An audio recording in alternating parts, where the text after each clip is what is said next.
الحمد لله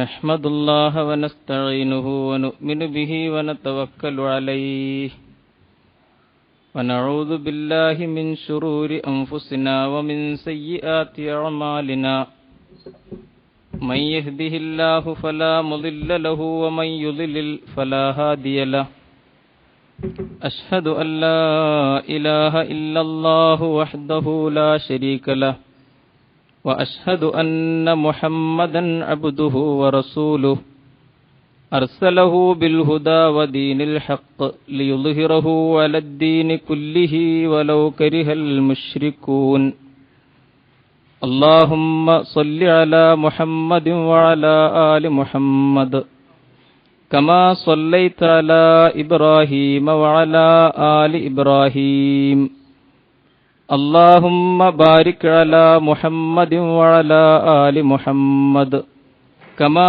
باركت على إبراهيم وعلى آل إبراهيم إنك حميد مجيد أيها الناس اتقوا الله عباد الله أعوذ بالله من الشيطان الرجيم لقد كان لكم في رسول الله أسوة حسنة لمن كان يرجو الله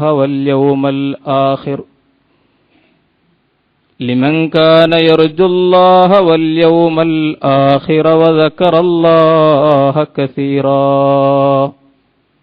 صدق الله العظيم إن أريد إلا الإصلاح ما استطعت وما توفيقي إلا بالله عليه توكلت وإليه أنيب رب اشرح لي صدري ويسر لي أمري واحلل عقدة من لساني يفقهوا قولي. സത്യവിശ്വാസികളായ സഹോദര സഹോദരിമാരെ, റബ്ബ് സുബ്ഹാനഹു വ തആലയുടെ കലാമും റസൂലുള്ളാഹി സ്വല്ലല്ലാഹു അലൈഹി വസല്ലമിന്റെ സുന്നത്തും മുമ്പിൽ വെച്ചുകൊണ്ട് നമ്മുടെ ദൈനംദിന ജീവിതങ്ങളെ ചിട്ടപ്പെടുത്തുകയും ക്രമീകരിക്കുകയും ചെയ്യണമെന്നും പരമാവധി സൂക്ഷ്മതയോടുകൂടി ജീവിതത്തിൽ മുമ്പോട്ട് പോകണമെന്നും ആദ്യമായി വസിയ്യത്ത് ചെയ്യുന്നു, ഉത്ബോധിപ്പിക്കുന്നു. പരമദയാലുവായ പടച്ച റബ്ബ് നാം ഏവരെയും തുണക്കുമാറാകട്ടെ. കുടുംബത്തിൻ്റെ ഇസ്ലാമീകരണം എന്ന ചർച്ചയിൽ കുടുംബജീവിതത്തെ പണിതുയർത്തേണ്ട അവബോധങ്ങളുടെ അടിത്തറയെക്കുറിച്ചാണ് നാം പറഞ്ഞു വന്നത്. കല്ലും സിമന്റും കമ്പിയും കൊണ്ടല്ല, അതിനേക്കാൾ ഉപരി ചില അവബോധങ്ങളുടെ ഫൗണ്ടേഷനാണ് കുടുംബജീവിതത്തിൽ വിശ്വാസികൾ അടിത്തറ പണിയാൻ ഉപയോഗിക്കേണ്ടത് എന്ന് നാം സൂചിപ്പിച്ചു. റബ്ബ് സുബ്ഹാനഹു വ തആലയെ സംബന്ധിച്ച ഓർമ്മയായിരിക്കണം അതിന്റെ ഏറ്റവും പ്രധാനപ്പെട്ട അടിസ്ഥാനം, അസ്ഥിവാരം എന്ന് നാം പറഞ്ഞു. അതോടൊപ്പം എടുത്തു പറയേണ്ട രണ്ട് പോയിന്റുകൾ. ഒന്ന്, ചുമതലാബോധമാണ്. കുടുംബത്തെ ഇസ്ലാമികമായി മുമ്പോട്ട് കൊണ്ടുപോകണമെങ്കിൽ, റബ്ബിന് പൊരുത്തപ്പെട്ട മാർഗത്തിൽ മുന്നേറണമെങ്കിൽ, കഴിഞ്ഞ ആഴ്ച നാം സൂചിപ്പിച്ചതുപോലെ ഭൂമിയിലെ ഈ കുടുംബജീവിതം അവസാനം സ്വർഗസ്ഥമായി തീരണമെങ്കിൽ പ്രധാനപ്പെട്ട ആ ഭാഗം നമ്മൾ ശ്രദ്ധിച്ചേ പറ്റും. അഥവാ ചുമതലാബോധം എന്ന പോയിന്റ്. അവകാശബോധമുണ്ട് അധികം ആളുകൾക്കും, വിശേഷിച്ചും നമ്മുടെ കാലഘട്ടത്തിൽ അതിനാണ് മേൽക്കൈ. എനിക്കെന്ത് കിട്ടണം എന്നതിനെ സംബന്ധിച്ചാണ് ഞാൻ എപ്പോഴും ജാഗരൂകനായിരിക്കുന്നത്. എനിക്ക് നിങ്ങളിൽ നിന്ന്, കുടുംബത്തിൽ നിന്ന്, ഭാര്യയിൽ നിന്ന്, മക്കളിൽ നിന്ന്, സമൂഹത്തിൽ നിന്ന്, ഗവൺമെന്റിൽ നിന്ന്, എൻ്റെ തൊഴിലുടമയിൽ നിന്ന് എന്തെല്ലാം ലഭിക്കണം എന്നതിനെ സംബന്ധിച്ച നല്ല ബോധ്യമുണ്ട് എനിക്ക്. അവകാശബോധം. പക്ഷെ സത്യത്തിൽ അതിന് മുമ്പേ വരേണ്ടതാണ് ചുമതലാബോധം. ഞാൻ എന്തൊക്കെ അങ്ങോട്ട് കൊടുക്കണം എന്ന ചിന്ത. എനിക്കെന്തൊക്കെ ഇങ്ങോട്ട് കിട്ടണം എന്നതിനേക്കാൾ മുമ്പേ ഞാൻ എന്തൊക്കെ അങ്ങോട്ട് കൊടുക്കണം എന്ന ബോധം, ഈ ചുമതലാബോധമായിരിക്കണം കുടുംബജീവിതത്തിന്റെ സുപ്രധാനമായ ഒരടിത്തറ. അതിന് നമ്മൾ നിരന്തരം നമ്മുടെ മനസ്സിനോട് തന്നെ ഓർമ്മപ്പെടുത്തിക്കൊണ്ടിരിക്കേണ്ട ഒരു ബോധ്യമുണ്ട്. അത് നമ്മൾ ഓരോരുത്തരും മസ്ഊലാണ് എന്ന ബോധമാണ്. അള്ളാഹുവിന്റെ മുമ്പിൽ കണക്ക് ബോധിപ്പിക്കേണ്ടി വരുന്ന, ചോദ്യങ്ങളെ നേരിടേണ്ടി വരുന്ന, വിചാരണ ചെയ്യപ്പെടുന്ന ഒരു ജീവിതമാണ് നമ്മുടേത്. സുമ്മ ലതുസ്അലുന്ന യൗമഇദിൻ അനിൻ നഈം. നിങ്ങൾ അനുഭവിച്ചുകൊണ്ടിരിക്കുന്ന എല്ലാ സുഖങ്ങളെക്കുറിച്ചും സർവ്വവിധ അനുഗ്രഹങ്ങളെപ്പറ്റിയും ചോദിക്കപ്പെടും. കുല്ലുക്കും മസ്ഊൽ.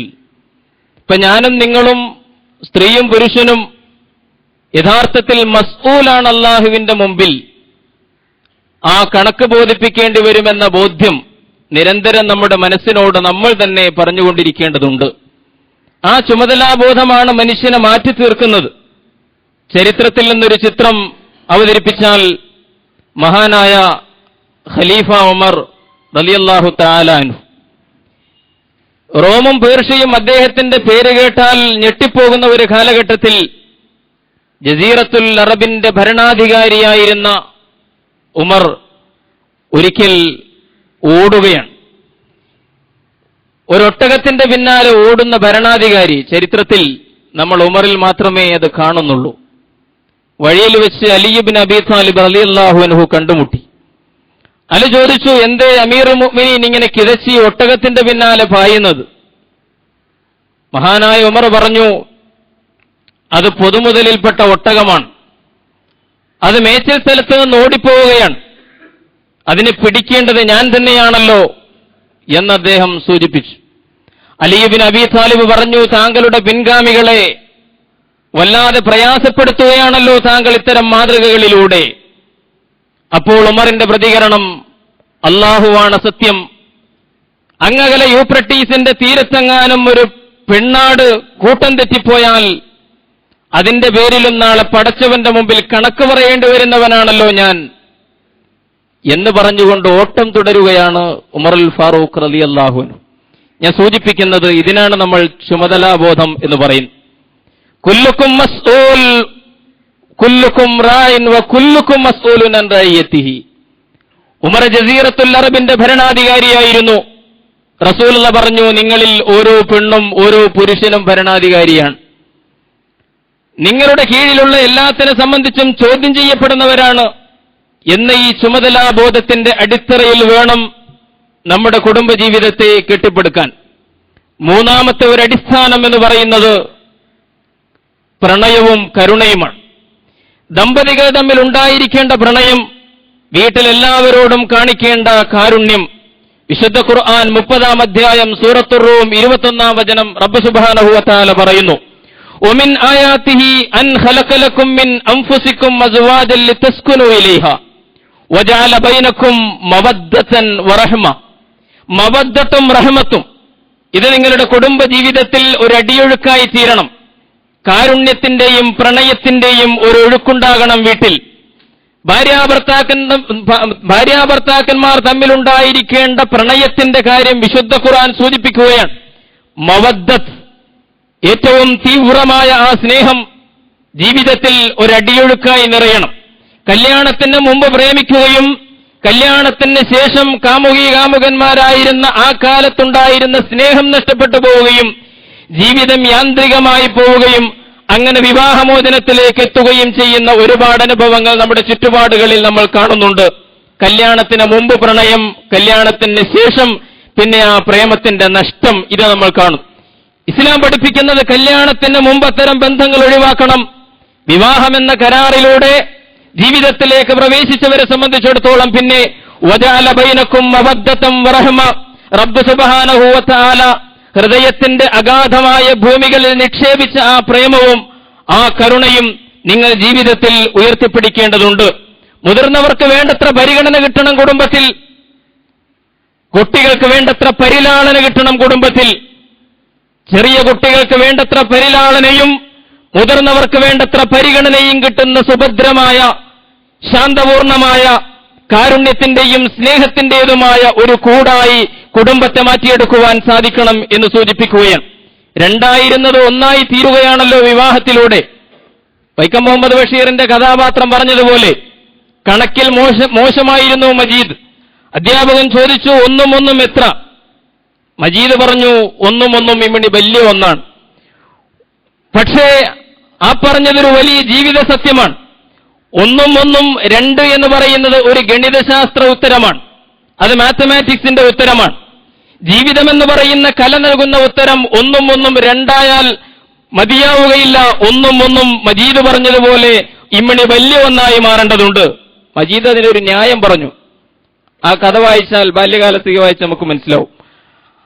2 പുഴകൾ ചേർന്ന് ഒരു വലിയ പുഴയായി ഒഴുകുന്നത് പോലെ ഒരു പുഴയോട് മറ്റൊരു പുഴ ചേരുമ്പോൾ അത് 2 പുഴയാവുകയല്ല, ഒരു വലിയ പുഴയായി ഒഴുകുകയാണ് ചെയ്യുക. ഇതുപോലെയായിരിക്കണം ജീവിതം എന്നർത്ഥം. തീർത്തും വ്യത്യസ്തമായ സമതലങ്ങളിലൂടെ ഒഴുകിവരുന്ന പുഴകളെപ്പോലെ, തീർത്തും വിഭിന്നമായ സാഹചര്യങ്ങളിലൂടെ, കുടുംബ പശ്ചാത്തലങ്ങളിലൂടെ, സാമൂഹിക സന്ദർഭങ്ങളിലൂടെ വളർന്ന് രൂപപ്പെട്ടു വന്ന 2 വ്യക്തിത്വങ്ങൾ. ഈ വ്യക്തിത്വങ്ങൾ വിവാഹത്തിലൂടെ ഒന്നായി ചേർന്ന് ഒരു വലിയ പുഴയായി ഇമ്മിണി വലിയ ഒരു ജീവിതം നയിക്കുന്നതിനാണല്ലോ വൈവാഹിക ജീവിതം എന്ന് പറയുന്നത്. ഈ അർത്ഥത്തിൽ വജഅല ബൈനക്കും മവദ്ദത്തൻ വറഹ്മ, പ്രണയത്തിന്റെയും കാരുണ്യത്തിന്റെയും ഒരു അടിയൊഴുക്ക്. 3 പോയിന്റുകൾ നമ്മൾ പറഞ്ഞു. ഇന്നല്ലാഹ കാന അലൈക്കും റഖീബ, അല്ലാഹുവിന്റെ സദാ നിരീക്ഷണത്തിലാണ് നാം എന്ന ബോധം. 2, അതിൽ നിന്നുണ്ടാകുന്ന ഞാൻ എന്ത് ചെയ്യണം ജീവിതത്തിൽ എന്നതിനെക്കുറിച്ച് ചുമതലകളെ സംബന്ധിച്ച ബോധം. 3-ാമത്തേത് പ്രണയത്തിന്റെയും കാരുണ്യത്തിന്റെയും ഒരു ശക്തമായ പ്രവാഹം. ഈ 3ഉം ചേർന്ന സുഭദ്രമായ, ബലിഷ്ഠമായ ഒരടിത്തറമേൽ, ഒരു ഫൗണ്ടേഷനിലായിരിക്കണം ഒരു കുടുംബത്തെ കെട്ടിപ്പടുക്കേണ്ടത്, പണിതുയർത്തേണ്ടത് എന്ന് വിശുദ്ധ ഖുർആനും തിരുസുന്നത്തും നമ്മെ പഠിപ്പിക്കുകയാണ്. ഇനി ഖുർആനും സുന്നത്തും നമ്മൾ പരിശോധിച്ചു നോക്കൂ. സൽവൃത്തനായ, മാതൃകായോഗ്യനായ, റബ്ബ് സുബ്ഹാനഹു വ തആല പരിഗണിക്കുന്ന ഒരു പുരുഷൻ, ഒരു സ്ത്രീ എങ്ങനെയായിരിക്കണം എന്നതിന്റെ വളരെ കൃത്യമായ ചിത്രം നമുക്ക് ലഭിക്കുന്നുണ്ട്. ഖുർആനിലൂടെ കടന്നുപോയാൽ ബോധ്യമാകും. നമ്മിൽ ഓരോരുത്തരുടെയും കുടുംബത്തിലെ ചിത്രങ്ങളും പ്രമാണങ്ങളിലുള്ള ഈ ചിത്രവും നമ്മളൊന്ന് ചേർത്ത് വെച്ചുകൊണ്ട് താരതമ്യം ചെയ്യണം. ഞാൻ എന്നെക്കുറിച്ച് എന്നോട് തന്നെ പറയുകയാണ്. എന്റെ കുടുംബത്തിലെ, എന്റെ വീട്ടിലെ എന്റെ ചിത്രവും ഒരു ഭർത്താവെന്ന നിലയിൽ, ഒരു പിതാവെന്ന നിലയിൽ, ഒരു മകനെന്ന നിലയിൽ എന്റെ ചിത്രവും നമ്മുടെ ഈ പ്രമാണങ്ങളിൽ നിന്ന് ലഭിക്കുന്ന മാതൃകായോഗ്യനായ ഒരു ഭർത്താവിന്റെ അല്ലെങ്കിൽ ഒരു പുരുഷന്റെ സൽവൃത്തനായ ഒരു ഗൃഹനാഥന്റെ ചിത്രവും തമ്മിൽ നമ്മൾ ചേർത്ത് വെക്കണം. എന്നിട്ട് നമ്മൾ താരതമ്യം ചെയ്യണം. മഹാനായ ഫാറൂഖ് റളിയല്ലാഹു അൻഹു പറഞ്ഞതുപോലെ, ഹാസിബു അൻഫുസകും ഖബല അൻ തുഹാസബു വസ്നു അഅമാലകും ഖബല അൻ തുസന അലൈക്കും. നിങ്ങൾക്ക് നിങ്ങളെ തന്നെ പരിശോധിക്കാൻ ഈ വചനങ്ങളും പ്രമാണങ്ങളും ഉപയോഗപ്പെടുത്തുക. റബ്ബ് സുബ്ഹാനഹു വ തആല പറയുകയാണ്, വിശുദ്ധ ഖുർആൻ 2-ാം അധ്യായം അൽ ബഖറ 228-ാമത്തെ വചനം, വലഹുന്ന മിസ്ലുല്ലദീ അലൈഹിന്ന ബിൽ മഅറൂഫ്. അല്ലാഹ് പറയുകയാണ്, സ്ത്രീകളോടുള്ള പെരുമാറ്റത്തിൽ നിങ്ങൾ പ്രത്യേകം ശ്രദ്ധിക്കണം. വലഹുന്ന മിസ്ലുല്ലദീ അലൈഹിന്ന ബിൽ മഅറൂഫ്. നിങ്ങൾക്ക് അവരുടെ മേൽ ചില അവകാശങ്ങളുള്ളതുപോലെ നിങ്ങളുടെ മേൽ ചില അവകാശങ്ങൾ അവർക്കുമുണ്ട് എന്ന് നിങ്ങൾ തിരിച്ചറിയണം. സ്ത്രീകൾക്കും ചില അവകാശങ്ങളുണ്ട്. കുടുംബിനികൾക്ക്, ഭാര്യമാർക്ക് ചില അവകാശങ്ങളുണ്ട്. മഹാനായ ഉമർ അൽ ഫാറൂഖ് പറഞ്ഞു, വിശുദ്ധ ഖുർആൻ വരുന്നതിന് മുമ്പ് ഞങ്ങൾ സ്ത്രീകളെ വലിയ ഗൗരവത്തിലെടുത്തിരുന്നില്ല ജാഹിലി കാലഘട്ടത്തിൽ. പക്ഷേ വിശുദ്ധ ഖുർആൻ അവതീർണമായതിനു ശേഷമാണ് പെണ്ണിന്റെ മൂല്യം എന്താണ് എന്ന് ഞങ്ങൾക്ക് മനസ്സിലായത്. അതുകൊണ്ട് കുടുംബജീവിതത്തിൽ ഏർപ്പെടുന്നവർ വീട്ടിൽ ഒരു കൊച്ചുകുട്ടിയുടെ നിഷ്കളങ്കതയോടുകൂടി വേണം പെരുമാറാനെന്ന് മഹാനായ ഉമർ അൽ ഫാറൂഖ് റളിയല്ലാഹു അൻഹു റസൂലുള്ളാഹി പറഞ്ഞു അദ്ദേഹത്തെക്കുറിച്ച്, ഇന്നല്ലാഹ ജഅലൽ ഹഖ്ഖ അലാ ലിസാനി ഉമർ വ ഖൽബിഹി. ഉമറിന്റെ നാവിലും അദ്ദേഹത്തിന്റെ ഹൃദയത്തിലും റബ്ബ് സുബ്ഹാനഹു വ തആല സത്യത്തെ മുദ്രണം ചെയ്തിരിക്കുകയാണ്. അതുകൊണ്ട് ഉമർ പറഞ്ഞത് നമ്മൾ ശ്രദ്ധിക്കേണ്ടതുണ്ട്. വിശുദ്ധ ഖുർആൻ വീണ്ടും പറഞ്ഞു, വആശിറൂഹുന്ന ബിൽ മഅറൂഫ്. അവരോട് വളരെ നല്ല നിലയിൽ നിങ്ങൾ വർത്തിക്കണം. ഫൈൻ കരിഹ്തുമൂഹുന്ന ഫഅസാ അൻ തക്റഹു ശൈഅൻ വയജ്അലുല്ലാഹു ഫീഹി ഖൈറൻ കസീറ. വിശുദ്ധ ഖുർആൻ 4-ാം അധ്യായം സൂറത്തുൻ നിസാ 19-ാം വചനം അല്ലാഹ് പറയുന്നു, വആശിറൂഹുന്ന ബിൽ മഅറൂഫ്. നിങ്ങൾ അവരോട് നല്ല നിലയിൽ വർത്തിക്കണം. ഇനി നിങ്ങൾ വെറുക്കുന്ന എന്തെങ്കിലും സംഗതികൾ അവരിൽ ഉണ്ടെങ്കിൽ, സ്ത്രീകളിൽ ഉണ്ടെങ്കിൽ, നിങ്ങൾ തിരിച്ചറിയണം, ആ നിങ്ങൾ വെറുക്കുന്ന സംഗതികളിൽ പോലും ഒരുപക്ഷെ അള്ളാഹു ഒരുപാട് ഖൈറുകൾ, ഒരുപാട് നന്മകൾ ഒരുക്കി വെച്ചിട്ടുണ്ടായിരിക്കാം എന്ന് നിങ്ങൾ മനസ്സിലാക്കണം. അതുകൊണ്ടാണ് റസൂലുള്ളാഹി സ്വല്ലല്ലാഹു അലൈഹി വസല്ലം ഹജ്ജത്തുൽ വിദാഇന്റെ സന്ദർഭത്തിൽ ഇസ്ലാമിക ഉമ്മത്തിനെ സംബന്ധിച്ചിടത്തോളം റസൂലിന്റെ ആ വിടവാങ്ങൽ ഹജ്ജ്, ജീവിതത്തിൽ ആദ്യമായും അവസാനമായും പ്രവാചകൻ നിർവഹിച്ച ഹജ്ജ് എങ്ങനെ നിർവഹിക്കണമെന്ന് സമുദായത്തെ പഠിപ്പിക്കാൻ വേണ്ടി നിർവഹിച്ച ആ ഹജ്ജ്, അതിൽ അവസാനം ഒരു വിടവാങ്ങൽ പ്രഭാഷണം നടത്തിയല്ലോ. അറഫ മൈതാനിയിൽ ഒത്തുചേർന്ന ആ ആളുകൾക്കിടയിൽ, ലക്ഷത്തോളം വരുന്ന അനുചരന്മാർക്കിടയിൽ ഒരൊട്ടകത്തിന്റെ പുറത്തിരുന്നിട്ട് റസൂലുള്ള നടത്തിയ, മറ്റുള്ളവർ വിളിച്ചു പറഞ്ഞ് മറ്റുള്ളവരെ കേൾപ്പിച്ച ഒരുപക്ഷേ ചരിത്രത്തിലെ ഏറ്റവും വിഖ്യാതമായ ആ പ്രസംഗത്തിൽ അതിന് ഇസ്ലാമിക ഉമ്മത്തിന്റെ മനസ്സിൽ വലിയ സ്ഥാനമുണ്ട്. കാരണം ഉപ്പ മരിക്കുമ്പോൾ പറയുന്നത് പോലുള്ള ഒരു സ്ഥാനമുണ്ട്. റസൂലുള്ള പറഞ്ഞു, അടുത്ത കൊല്ലം ഇതുപോലെ നിങ്ങൾ അഭിസംബോധന ചെയ്യാൻ എനിക്ക് കഴിയുമോ എന്നറിഞ്ഞുകൂടാ. സിദ്ദീഖുൽ അക്ബറിനെ പോലുള്ളവർക്ക് കാര്യം മനസ്സിലായി. വഫാത്തിന്റെ സൂചനയാണ് നൽകുന്നത്. ഉപ്പ മരിക്കാൻ പോകുന്ന മരണക്കിടക്കയിൽ കിടന്നിട്ട് മക്കളെ ചുറ്റും കൂടി നിൽക്കുന്ന മക്കളോട് പ്രത്യേകം ശ്രദ്ധിക്കണമെന്ന് പറയുന്നത് പോലെ പറഞ്ഞ വാക്കുകൾ, നിങ്ങൾ പ്രത്യേകം ശ്രദ്ധിക്കുക എന്ന് ഇസ്ലാമിക സമൂഹത്തോട് ആറ്റിക്കുറുക്കിയ വാക്കുകളിൽ പ്രവാചകൻ പറഞ്ഞ ആ ഹജ്ജത്തുൽ വിദാഇലെ വിടവാങ്ങൽ പ്രഭാഷണത്തിൽ അവിടുന്ന് വളരെ ഗൗരവത്തോടുകൂടി ചൂണ്ടിക്കാണിച്ചു സ്ത്രീകളുടെ കാര്യം. അലാ വസ്തൗസൂ ബിന്നിസാഇ ഖൈറ, റസൂലുള്ളാഹി പറയുകയാണ്, അലാ ശ്രദ്ധിക്കുക, നിങ്ങൾ അറിയുക, വസ്തൗസൂ ബിന്നിസാഇ ഖൈറൻ ഫഇന്നമാ ഹുന്ന അവാനിൻ ഇൻദകും. അങ്ങനെ മുറ്റമടിച്ചപ്പോൾ ചവർ വീട്ടിലേക്ക് കടന്നു വന്നതുപോലെ നിങ്ങളുടെ കൂട്ടത്തിലേക്ക് വന്നവളല്ല ആ സ്ത്രീ. തിരിച്ചറിയണം, നിങ്ങളും അവരുമായുള്ള ബന്ധം ഒരു കരാറിന്റെ ബന്ധമാണ്. വിവാഹമാകുന്ന ഉടമ്പടിയിലൂടെ നിങ്ങളുടെ ജീവിതത്തിലേക്ക് വന്നവരാണ്. ചോദിക്കാനും പറയാനും ആരുമില്ലാത്ത അടിച്ചു വാരുമ്പോൾ ഉണ്ടാകുന്ന ചപ്പുചവറുകളെ പോലെ നിങ്ങളുടെ ജീവിതത്തിലേക്ക് വന്നതല്ല നിങ്ങളുടെ സ്ത്രീകൾ. അതുകൊണ്ട് നിങ്ങൾ അലാ വസ്തൗസൂ ബിന്നിസാഇ ഖൈറ, സ്ത്രീകളോട് ഏറ്റവും ഉദാത്തമായ നിലയിൽ പെരുമാറുക എന്ന എന്റെ ഈ വസിയ്യത്ത് നിങ്ങൾ പരിഗണിക്കണം. അലാ ശ്രദ്ധിക്കുക, അറിയുക എന്ന് പറഞ്ഞുകൊണ്ട് പ്രവാചകൻ വിശദീകരിക്കുകയുണ്ടായി. സഹോദരങ്ങളെ ആലോചിച്ചു നോക്കൂ, സത്യവിശ്വാസികൾ അല്ല, മുഅ്മിനുകൾക്ക് നേതൃത്വം നൽകുന്ന ഉലമാക്കൾ, പണ്ഡിതന്മാർ, നേതാക്കന്മാർ, അവരുടെ കുടുംബജീവിതത്തിലെ ചിത്രങ്ങൾ നമ്മൾ ഇതിനോട് ചേർത്ത് വെച്ച് വായിക്കേണ്ടതുണ്ട്. നാലാൾ കാണുമ്പോൾ നാൽക്കവലയിൽ മാന്യന്മാരായി ചമയുന്ന പകൽമാന്യന്മാരായ ആളുകളാണല്ലോ നമ്മിൽ പലരും പറയുന്ന ഞാനടക്കം. ഇപ്പറയുന്ന വിശാലത, ഈ സഹിഷ്ണുത, പ്രമാണങ്ങളിൽ കാണുന്ന ഈ കരുണയും ഈ പ്രണയവും, ഇതൊന്നും വീട്ടിലേക്ക് ചെല്ലുമ്പോൾ ആ സാധു സ്ത്രീയുടെ മുമ്പിലെത്തുമ്പോൾ നമ്മൾ മറന്നുപോവുകയാണല്ലോ. പലപ്പോഴും ഒരു സാഡിസ്റ്റിനെ പോലെ പെരുമാറുകയാണല്ലോ. വളരെ ഗൗരവത്തിൽ നമ്മൾ തിരിച്ചറിയേണ്ടതുണ്ട്. നമുക്ക് ചില ചുമതലകൾ അല്ലാഹു നിശ്ചയിച്ചു തന്നു.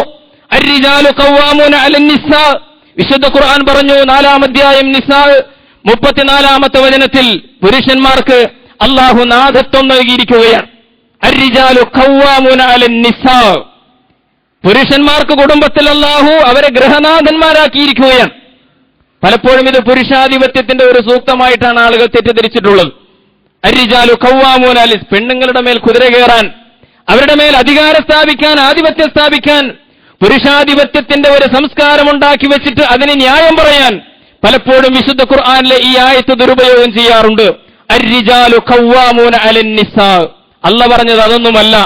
നിങ്ങൾ വനിതകളുടെ മേൽ നിങ്ങൾക്ക് നാഥത്വം അല്ലാഹു നൽകിയിരിക്കുന്നു.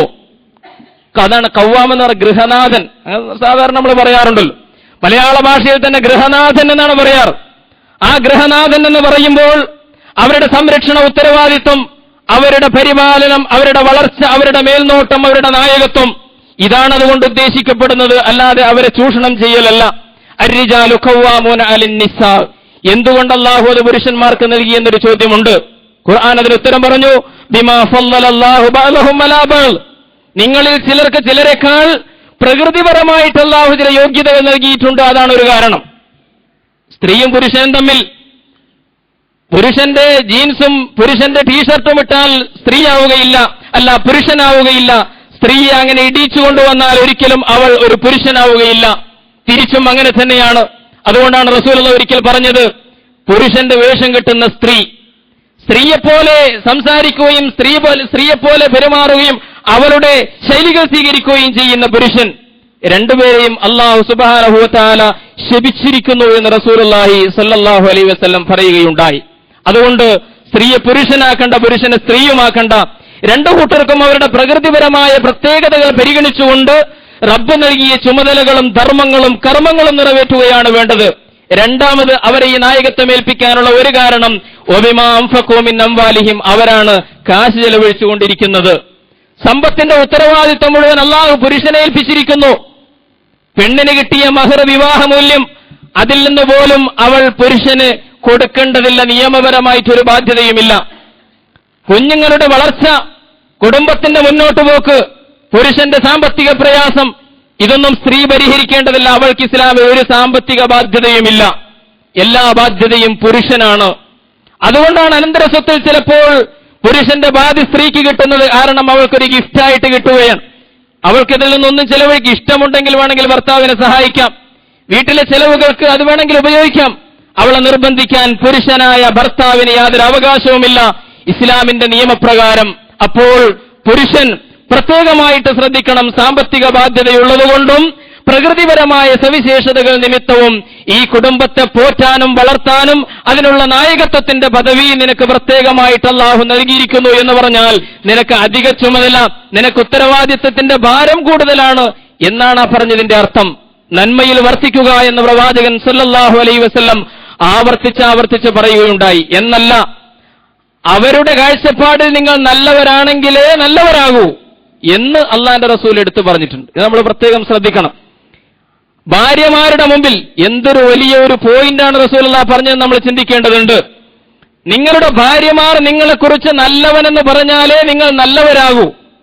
റസൂലുള്ളാഹി സ്വല്ലല്ലാഹു അലൈഹി വസല്ലം പറഞ്ഞു, അക്മലുൽ മുഅ്മിനീന ഈമാനൻ അഹ്സനുഹും ഖുലുഖ, ഏറ്റവും ഈമാൻ സത്യവിശ്വാസം പൂർണ്ണതയുള്ളവൻ ആരാണെന്നറിയുമോ? അത് സ്വഭാവം വിശിഷ്ടമാക്കിയവനാണ്. എന്നിട്ട് പറഞ്ഞു, ഖിയാറുക്കും ഖിയാറുക്കും ലിനിസായിഹിം, ഖിയാറുക്കും ഖിയാറുക്കും ലിനിസായിഹിം, നിങ്ങളുടെ സ്ത്രീകൾക്ക് നല്ലവരാരാണോ അവരാണ് നല്ലവർ. അതാണ് അതിന്റെ അർത്ഥം. പ്രത്യേകമായിട്ട് നമ്മൾ തിരിച്ചറിയേണ്ടതുണ്ട്.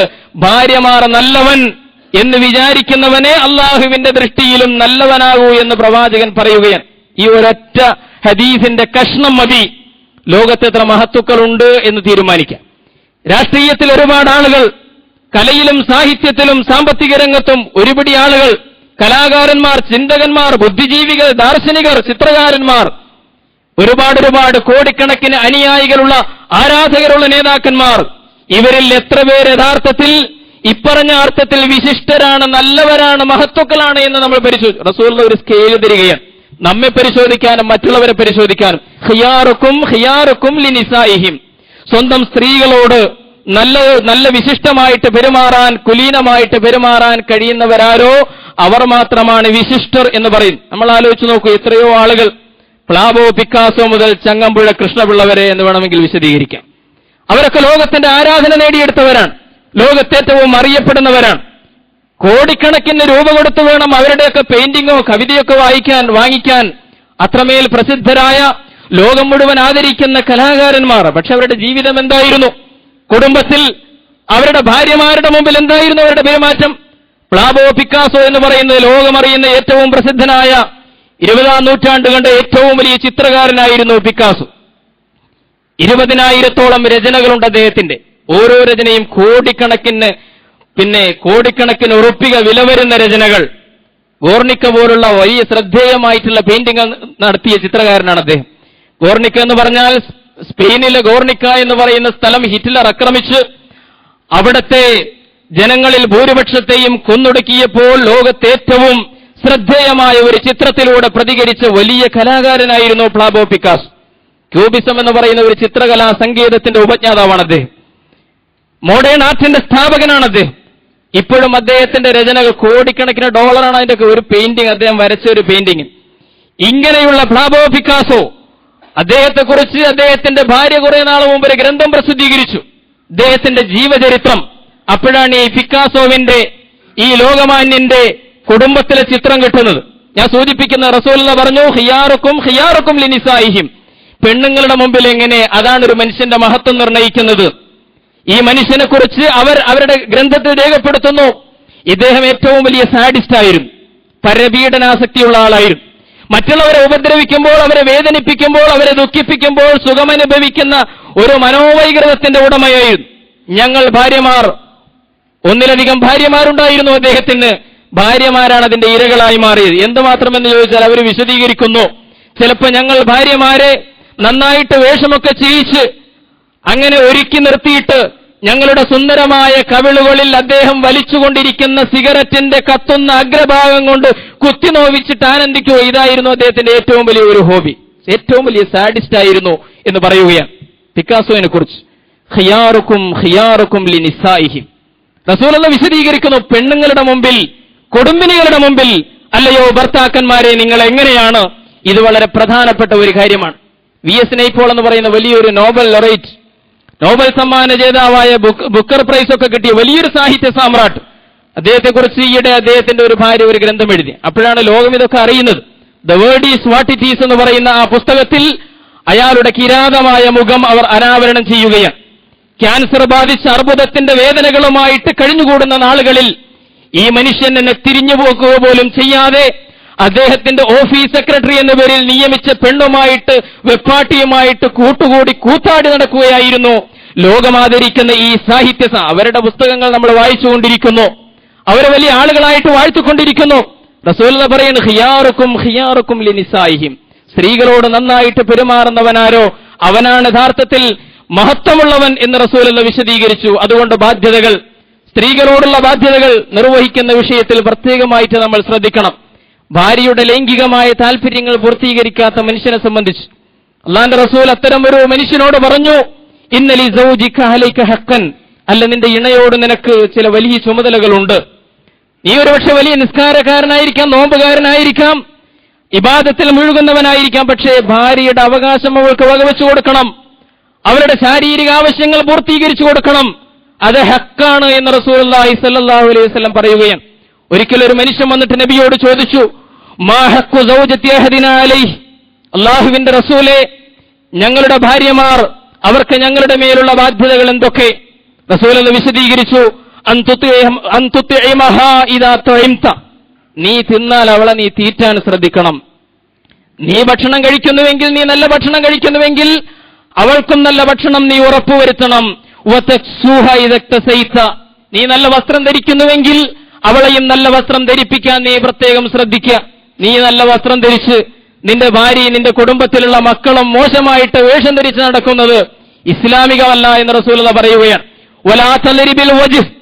എന്ത് കാരണം വന്നാലും അവരുടെ മുഖത്തടിക്കാൻ നിനക്ക് അവകാശമില്ല റസൂലുള്ളാഹി പറഞ്ഞു. വലാ തുകബ്ബിഹ്.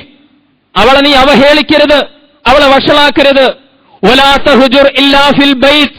എത്ര സൂക്ഷ്മമായിട്ടാണ് റസൂലുള്ളാഹി ഉപദേശം തരുന്നത്. വീട്ടിലുള്ളപ്പോഴല്ലാതെ അവളുമായിട്ട് പിണങ്ങി നിൽക്കരുത് എന്ന് റസൂലുള്ളാഹി പറയും.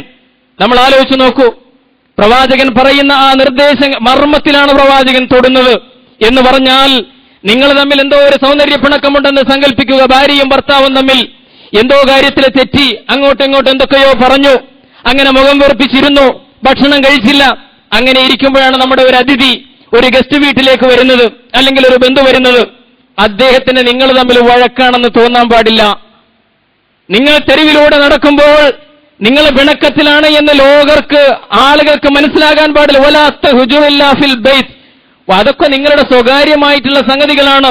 വീടിന്റെ അകത്തളങ്ങളിൽ മാത്രം ഒരിക്കലും അപമാനിക്കുന്ന രീതിയിൽ ആ വഴക്ക് അല്ലെങ്കിൽ അവളെ സംബന്ധിച്ച് മോശമായ പരാമർശം നിങ്ങൾ തമ്മിൽ എന്ത് പ്രശ്നമുണ്ടെങ്കിലും പുറത്തറിയിക്കരുതെന്ന് പറഞ്ഞ റസൂൽ കരീം സല്ലല്ലാഹു അലൈഹി വസല്ലം ഈ ഒരൊറ്റ ഹദീസിൽ പറഞ്ഞ 5 തത്വങ്ങൾ, പഞ്ചശീല തത്വങ്ങൾ എന്ന് വേണമെങ്കിൽ പറയാം, ഇതെങ്ങാനും പ്രാവർത്തികമാക്കുമെങ്കിൽ കുടുംബജീവിതത്തിൽ ഒരുപാട് അസ്വാരസ്യങ്ങൾ നമുക്ക് പരിഹരിക്കാൻ കഴിയുമല്ലോ. റസൂലുള്ളാഹി വീണ്ടും പറഞ്ഞു, ലാ യഫ്റുഖു മുഅ്മിനുൻ മുഅ്മിനതൻ.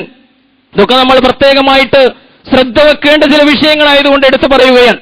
ലാ യഫ്റുഖു മുഅ്മിനുൻ മുഅ്മിനതൻ. ഫറക യഫ്റുഖു എന്ന് പറഞ്ഞാൽ ഉരസുക എന്നർത്ഥം. ഒരു വിശ്വാസിയായ ഭർത്താവ് വിശ്വാസിനിയായ അയാളുടെ ഭാര്യയുമായിട്ട് ഇങ്ങനെ ഉരസിക്കൊണ്ടിരിക്കരുത്. റസൂലുള്ളാഹി പറയാണ്, ലാ യഫ്റുഖു മുഅ്മിനുൻ മുഅ്മിനതൻ ഫറക യഫ്റുഖു. ഉരസുക, ചുരണ്ടുക എന്നൊക്കെ അത് സ്വാഭാവികമായിട്ട് നമുക്കറിയല്ലോ. എന്തെങ്കിലും പ്രശ്നം ഉണ്ടായാൽ, വഴക്കുണ്ടായാൽ പിന്നെ ഇങ്ങനെ ചുരണ്ടി ഇരിക്കുക, ഉരസിക്കൊണ്ടിരിക്കുക, ദേഷ്യം പിടിപ്പിക്കുക. ആ തീ കെടുത്താൻ ശ്രമിക്കുന്നതിന് പകരം അത് കൂടുതൽ ആളി കത്തിക്കുക. അതിനുവേണ്ടുള്ള പരാമർശങ്ങളും വാക്കുകളും നമ്മുടെ നാവിൽ നിന്ന് വരിക. ഒരിക്കലും ഒരു മുഅ്മിനായ മനുഷ്യൻ അങ്ങനെ ചെയ്യരുത്. ഇൻ കരിഹ മിൻഹാ ഖുലുഖൻ റളിയ മിൻഹാ ആഖർ. അവളിൽ നിനക്ക് വെറുക്കുന്ന ചില ഗുണങ്ങൾ ഉണ്ടാകാം, പക്ഷേ നീ മനസ്സിലാക്കണം, നിന്നെ ഇഷ്ടപ്പെടുത്തുന്ന, നിനക്ക് വളരെ ഇഷ്ടപ്പെട്ട കുറെ സ്വഭാവങ്ങളും അവളിലുണ്ടല്ലോ. ഒരു അഡ്ജസ്റ്റ്മെന്റിന്റെ, അനുരഞ്ജനത്തിന്റെ ഒരു മാർഗം സ്വീകരിക്കണമെന്ന് പറയുകയാണ്. നീ കല്യാണം കഴിക്കുമ്പോൾ അവിടെ നിനക്ക് മേടിക്കാൻ കിട്ടിയ ഒരു റെഡിമെയ്ഡ് വസ്തുവല്ലല്ലോ ഇത്. തീർത്തും വ്യത്യസ്തമായ മറ്റൊരു വ്യക്തിത്വമാണത്, മറ്റൊരു മനുഷ്യനാണത്. അത് തിരിച്ചറിഞ്ഞുകൊണ്ട് നിനക്കുമുണ്ടാകും ഇങ്ങനെ ചില വൈകല്യങ്ങൾ. അപ്പൊ വൈകല്യങ്ങളുണ്ടാകും, ഗുണങ്ങളുമുണ്ടാകും. അത് രണ്ടും ജീവിതത്തിന്റെ ഭാഗമാണ്. അതുകൊണ്ട് കറുപ്പും വെളുപ്പുമുണ്ടെന്ന ബോധ്യത്തോടുകൂടി അഡ്ജസ്റ്റ്മെന്റിന്റെ ഒരു സമീപനം സ്വീകരിക്കുക. ഇൻ കരിഹ മിൻഹാ ഖുലുഖൻ റളിയ മിൻഹാ ആഖർ. ഇത്തരം പ്രവാചകന്റെ സുഭാഷിതങ്ങൾ ശ്രദ്ധിക്കുമെങ്കിൽ പിന്നെ മുസ്ലിം ഉമ്മത്തിന് കൗൺസിലിംഗ് സെന്ററുകളിൽ പോകേണ്ടി വരുമോ? ക്ലിനിക്കൽ സൈക്കോളജിസ്റ്റുകളെ കാണേണ്ടി വരുമോ? അല്ലെങ്കിൽ മനഃശാസ്ത്ര കോളങ്ങളിലേക്ക് കത്തെഴുതേണ്ടി വരുമോ? ഞങ്ങളുടെ കുടുംബത്തിൽ ഇങ്ങനെ ഒരു പ്രശ്നമുണ്ട്, അതിനൊരു ഉപദേശം തരണം എന്ന് പറഞ്ഞിട്ട് ഏതെങ്കിലും ഒരു ഭൗതികവാദിയെ സമീപിക്കേണ്ടി വരുമോ? അള്ളാഹുവിന്റെ റസൂലിന്റെ കുടുംബജീവിത സംബന്ധമായ പാഠങ്ങൾ നമ്മുടെ ജീവിതവുമായിട്ട് ചേർത്ത് വെച്ച് നമുക്ക് പരിശോധിക്കാൻ കഴിയണം.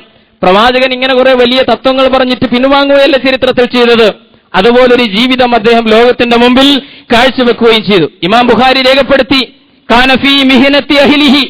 റസൂലിന്റെ കുടുംബത്തിലെ വ്യക്തിത്വം എന്ന് പറഞ്ഞാൽ വീട്ടിലെ അടുക്കള ജോലികളിൽ പോലും സഹായിക്കുമായിരുന്നു റസൂൽ സല്ലല്ലാഹു അലൈഹി വസല്ലം എന്ന് പറയുകയാണ്. ആയിഷ ബീവി വിശദീകരിക്കുന്നു പ്രവാചകന്റെ വീട്ടിലെ സ്വഭാവങ്ങളെ സംബന്ധിച്ച്. ഒരു സഹാബി വന്നിട്ട് ചോദിക്കുന്നു, വസുവദ് റളിയല്ലാഹു അൻഹു, എങ്ങനെയായിരുന്നു പ്രവാചകൻ വീട്ടിൽ?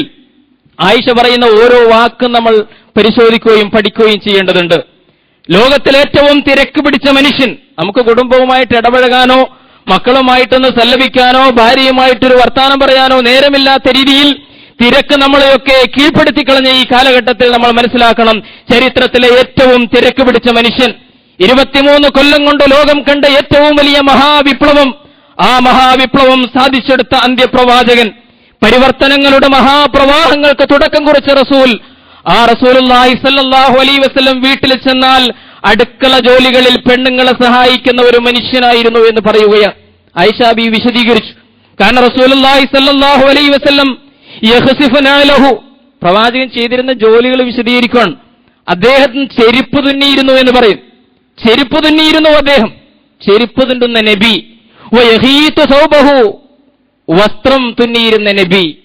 വയഅമലു ഫീ ബൈതിഹി കമാ യഅമലു വഹദുകും ഫീ ബൈതിഹി, സാധാരണ മനുഷ്യന്മാരൊക്കെ വീട്ടിൽ ചെയ്യാറുള്ള എല്ലാ പണികളും വീട്ടിൽ ചെയ്തിരുന്ന നബി.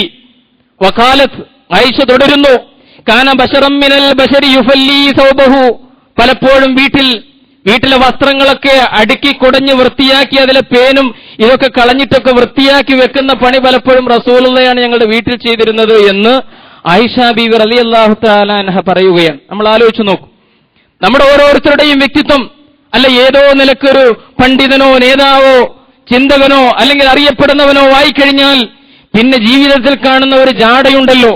കുടുംബ ജീവിതത്തിലേക്ക് ചെല്ലുമ്പോൾ കാണുന്ന ദുനിയാവെന്തെന്നറിയാത്ത വീട്ടിലെ പണികൾ എന്തെന്നറിയാത്ത വീട്ടിലെ പണികൾ ചെയ്യുന്ന പാവപ്പെട്ട പെണ്ണുങ്ങളുടെ പ്രയാസങ്ങൾ തിരിച്ചറിയാൻ കഴിയാത്ത എത്രയോ ഭർത്താക്കന്മാർ ഈ സമുദായത്തിൽ വിശദീകരിക്കേണ്ടതില്ലല്ലോ. ആയിഷ ബീവി നബിയെപ്പറ്റി പറയുകയാണ്, ഇതൊക്കെ നബി ചെയ്തിരുന്നു. വയഹ്ലുബു ശാത്തഹു, ആടിനെ കറന്നിരുന്നു നബി സല്ലല്ലാഹു അലൈഹി വസല്ലം, ആടിനെ കറക്കുന്ന പ്രവാചകൻ. വയഖദിമു നഫ്സഹു, സ്വന്തം കാര്യങ്ങൾ സ്വയം നിർവഹിച്ചിരുന്ന നബി. നമ്മൾ ആലോചിച്ചു നോക്കൂ, കറിയിൽ ഒരൽപ്പം ഉപ്പ് കൂടിപ്പോയാൽ അതിന്റെ പേരിൽ പ്രശ്നമുണ്ടാക്കുന്ന ആളുകൾ അല്ല, പലപ്പോഴും ഇസ്തിരിയിട്ടപ്പോൾ ഒന്ന് ചുളിഞ്ഞു പോയതിന്റെ പേരിൽ ഒരുപക്ഷെ തൊലാഖിലേക്കും മുത്തലാഖിലേക്കും എത്തിപ്പോകുന്ന എത്രയോ കേസുകൾ നമ്മൾ നമ്മുടെ സമുദായത്തിൽ കണ്ടുകൊണ്ടിരിക്കുന്നു. ഇതൊന്നും ഞാൻ അറിയേണ്ട, ഞാൻ ചെയ്യേണ്ട സംഗതിയല്ല. എനിക്കും എന്റെ കുഞ്ഞുങ്ങൾക്കും വെച്ചു വിളമ്പിത്തരാൻ അടുക്കളയിലെ ഒരു ഉപകരണമായി ഒരു ജീവിതവുമായി, ആ ജീവിതം അങ്ങനെ തീരാനുള്ളതാണ്, കരിപിടിച്ച് തീരേണ്ട ഒരു ജീവിതമാണെന്ന് സങ്കല്പിക്കുന്ന പുരുഷാധിപത്യത്തിന്റെ സംസ്കാരവുമായി ഇസ്ലാമിന് യാതൊരു ബന്ധവുമില്ല എന്ന് നമ്മൾ തിരിച്ചറിയണം. റസൂലുള്ളാഹി സ്വല്ലല്ലാഹു അലൈഹി വസല്ലമിന്റെ ജീവിതത്തെ പറ്റി ആയിഷ പറയാൻ, വയഖദിമു നഫ്സഹു, സ്വന്തം കാര്യങ്ങളൊക്കെ, സ്വന്തം തുണിയലക്കുക, സ്വന്തം പാത്രങ്ങൾ, ഇതൊക്കെ റസൂൽ ചെയ്തിരുന്നു എന്ന് പറയുന്നത് നമുക്ക് വലിയ പാഠമാണ് എന്ന് നമ്മൾ തിരിച്ചറിയേണ്ടതുണ്ട്. റസൂലിനെ എല്ലാ മേഖലകളിലും അനുകരിക്കുന്ന ഈ ഉമ്മത്ത്, ലഖദ് കാന ലക്കും ഫീ റസൂലില്ലാഹി ഉസ്വത്തുൻ ഹസനത്തുൻ ലിമൻ കാന യർജുല്ലാഹ വൽ യൗമിൽ ആഖിർ. അന്ത്യനാളിലും അല്ലാഹുവിലും നല്ല ഈമാനുള്ള ഈ സമുദായത്തിലെ ആളുകൾ പ്രത്യേകിച്ച് അല്ലാഹു പറയുകയാണ്, ലഖദ് കാന ലക്കും ഫീ റസൂലില്ലാഹി ഉസ്വത്തുൻ ഹസന. എല്ലാ മേഖലകളിലും ആ പ്രവാചകനാണ് നിങ്ങളുടെ വിശിഷ്ടമായ ഉദാത്തമായ മാതൃക. വദക്കറല്ലാഹ കസീറ, അല്ലാഹുവിനെ ധാരാളമായിട്ട് സ്മരിക്കുന്നവരെ സംബന്ധിച്ചിടത്തോളം, അന്ത്യനാളിലും അല്ലാഹുവിലും അവന്റെ പരമാധികാരത്തിലും വിശ്വാസമർപ്പിച്ചവരെ സംബന്ധിച്ചിടത്തോളം ഈ പ്രവാചകനായിരിക്കണം. പ്രവാചകൻ നല്ല ഒരു ഭർത്താവായിരുന്നു, നല്ല ഒരു കുടുംബനാഥനായിരുന്നു, മക്കളെ പോറ്റുന്ന നല്ല ഒരു പിതാവായിരുന്നു. ഈ അർത്ഥത്തിലൊക്കെ പ്രവാചകന്റെ ഉസുവത്തിനെയും അതുതന്നെയാണ് ഏറ്റവും ഹസനത്ത്. ആ ഹസനത്തുള്ള ഉസുവത്തിനെ, ഏറ്റവും വിശിഷ്ടമായ ആ പ്രവാചക മാതൃകകളെ സ്വന്തം ജീവിതത്തിന്റെ ചിത്രങ്ങളുമായി ചേർത്ത് വെച്ച് പരിശോധിക്കുകയും എവിടെയാണോ പോരായ്മകൾ അത് പരിഹരിക്കാൻ പ്രത്യേകിച്ച് നമ്മൾ ശ്രമിക്കുകയും ശ്രദ്ധിക്കുകയും ചെയ്യണം. വല്ലദീന ജാഹദൂ ഫീനാ ലനഹ്ദിയന്നഹും സുബലന. നമ്മുടെ മാർഗത്തിൽ ആരെങ്കിലും പരിശ്രമിക്കുമെങ്കിൽ അവർക്ക് നാം വഴികൾ തുറന്നു കൊടുക്കും, എളുപ്പമാക്കി കൊടുക്കുമെന്ന് റബ്ബ് സുബ്ഹാനഹു വ തആലയുടെ സുന്നത്ത്. കാര്യങ്ങൾ ശരിയായി മനസ്സിലാക്കാൻ റബ്ബ് സുബ്ഹാനഹു വ തആല നമുക്ക് പ്രത്യേകം അനുഗ്രഹം പ്രദാനം ചെയ്യുമാറാകട്ടെ.